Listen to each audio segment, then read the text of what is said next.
For letter T, we're going to do a downstroke and then release pressure to make that little kind of swoosh at the end there, just super subtle.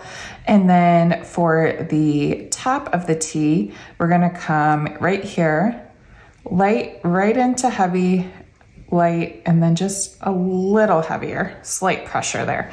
And again, that's when if you wanna turn your page and go from that direction, sometimes you might find it easier to do. The lowercase t, we're gonna go heavy into light, and then again, just a little swooshy line there for the crossbar. You could also just do your line here, keep that straight. You could get really swashy and kind of bring it up and around. Letter T is a fun one to add a lot of flourishes to as you get into playing with that.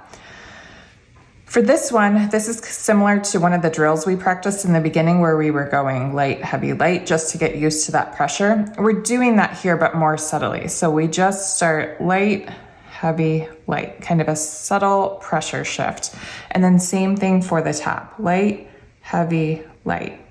So as you learn to control your pressure really well, that will come super naturally. Might be quite challenging to start with, and that's okay. Just keep practicing it. Now we're gonna go heavy, light, and then for a bigger swoosh like this, for this crossbar, I always like to turn my page and just kind of come around like that.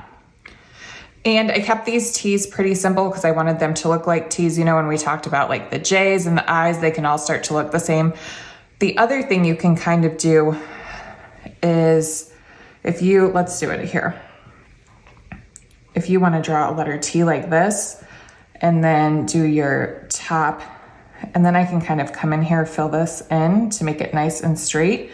Take my eraser with a monoline brush and kind of square things off. You can always do that in your pieces as well and kind of give it an even more modern look.